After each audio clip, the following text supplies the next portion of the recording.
what was the event, the reason you're here in Bulgaria? Thank you very much for welcoming me. And it's a great pleasure to be in Sofia. I haven't been here since my childhood. So I'm looking forward to be here and to talk about the event. The occasion I'm here about is an event that is taking place tonight at the Central Military Club in Sofia. It is about listening to music and saving a paw. Basically, it is about expressing the universal love for animals through music with the best musicians that so far I know you have in Bulgaria, classical music. I believe we are going to have also dancers, and I was invited to be the patron of this event and to talk a little bit more about animals, about how precious they are, how valuable they are in our life,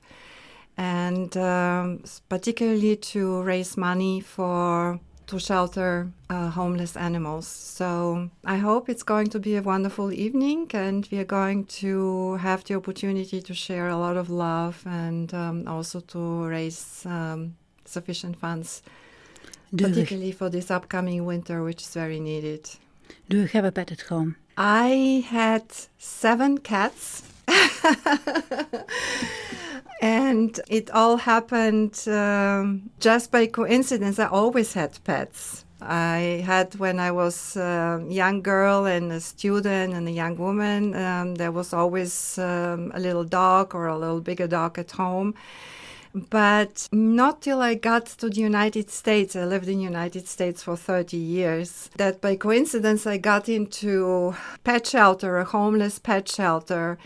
And it happened that it was the cat station, and I saw a little black cat, which immediately caught my attention. I never had cats before, and I don't know, I just knew that I had to have this little cat, and this is how my story started, actually, with getting familiar more and more with homeless animals and with shelters and how much more need is out there. And out of this little black cat, this was Prince. Then little by little they turned into 2 and 3 and 4, and at the end my husband and I, we had 7. At an apartment or a house? No, we had a big house. They were all rescue, and there were all special cases, and I have to say, through the love for them and with them, my whole attitude towards life changed. And so we have been living with them for 20 years, more than 20 years, and unfortunately, eventually they have to leave you one after the other, and our last baby passed away this past summer. And right now we are without children. And this was also the reason why I decided to dedicate the rest of my time and my efforts in my life to animal rescue and to the welfare of animals. And also added another cause, which is going to come a little bit later once my foundation has grown, also children. We don't have children. I didn't have children in my life, but through this tremendous, boundless love that I learned and experienced through the animals, my heart opened up towards any creature, any living being that needs help. And so basically today I'm here, but I'm thinking of my initial 7 children and my babies, and they're the reason basically why I'm here and why I'm also now having a voice for them and for all of them. Your story is very interesting. You are not born a princess,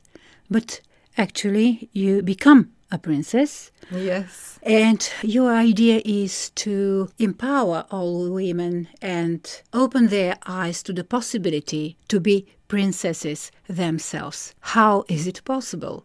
Well, I spent a lot of time thinking about it. Actually, I'm still thinking about it all my life and trying to put a term to it, what it means to be a princess. But I think my conclusion, since I grew up in a regular, though very well, organized and, nice life, and then I experienced and the fact that I actually could also be a princess, and as it turned out, I would say that it is the dignity. We have to, as women, we have to realize that we have the invisible crown is the dignity for us as human beings, as women. It is our inner strength, and no matter what, we always have to remind ourselves that we are very strong. We should hold together, help each other, and just put our effort into causes of value in life. And this is what it's all about. We fall, sometimes we have difficulties in life, we struggle. We have to get up again, put the crown on, have our dignity, lift our nose up and put our lipstick on and march on. And this is what it's all about. A princess is nothing more or less in a term than the daughter of a prince. And then it is up to her in her life, I would say, what she wants to make out of it, because the fantasies of little girls naturally very different. But originally I would say that every little girl who is fortunate enough to have a family, to have a mother and a dad, is daddy's little girl, it's daddy's little princess. And when we grow then older, we still dream of having beautiful clothes, and we want to look good, and we want to be pretty.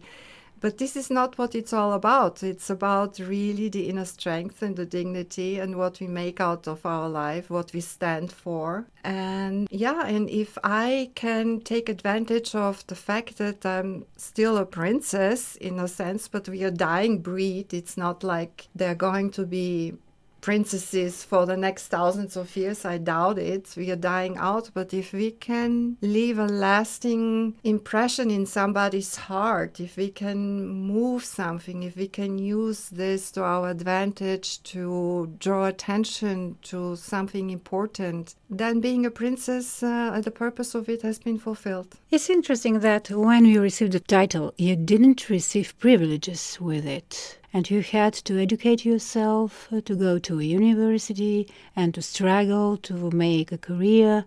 How all these events helped you to build your character? Your character is built when you face adversity in life. It is not necessarily an advantage to find yourself carrying a name or a title that has history and meaning. Actually, quite the contrary.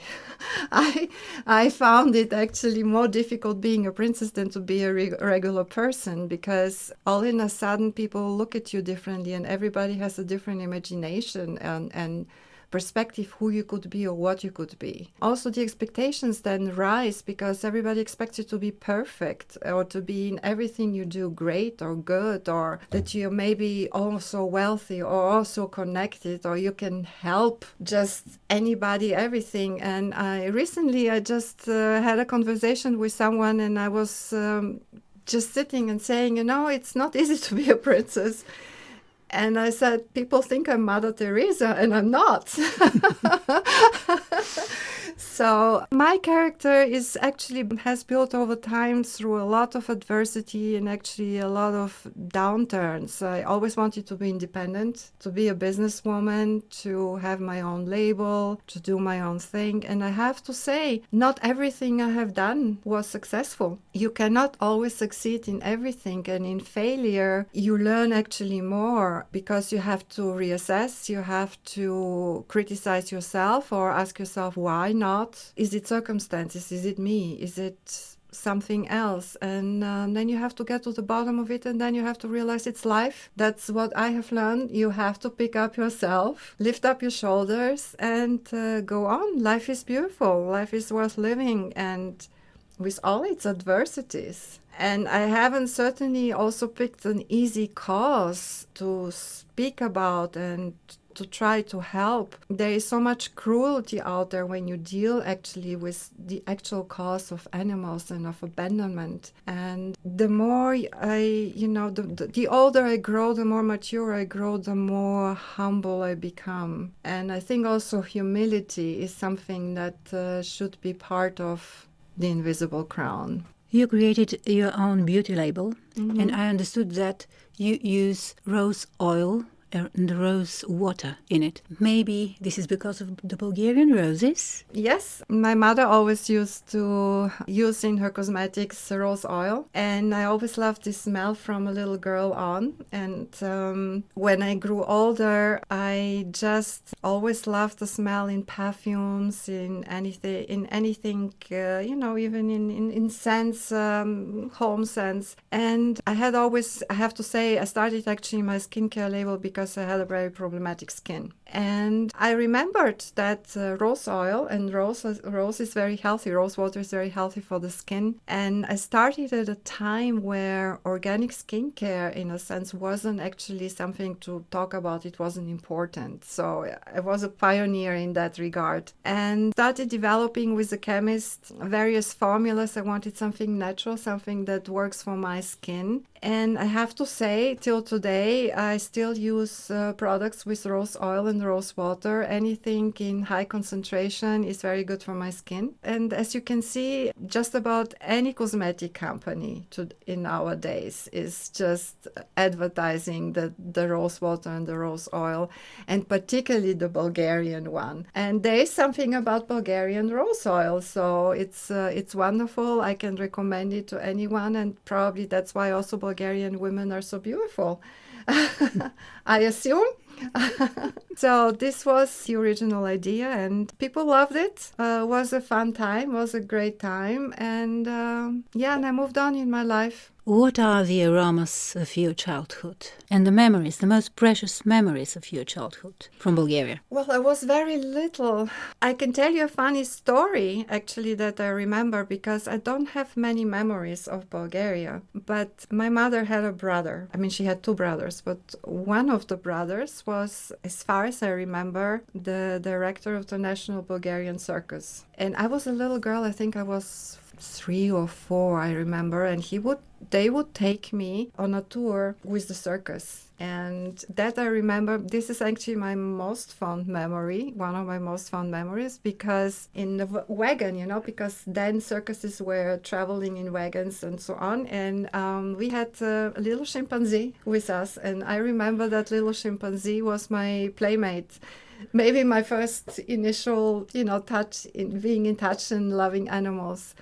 So this is actually one of the fun memories I have from Bulgaria as a child. And other than that, I really don't remember much. I love to eat lukanka. And kashkaval, and that's it. But this is something that also, when I grew up, it was, in our house, we always had Bulgarian sheep cheese and kashkaval to eat. And so I think what I carry with me is more or less the Mediterranean diet since a child. Tomatoes, cheese, bread. Very simple meals, but tasty meals. And this is something that still till today I like the most. И накрая, нека да завършим на български. Няколко думи за нашите слушатели и слушателки на български език.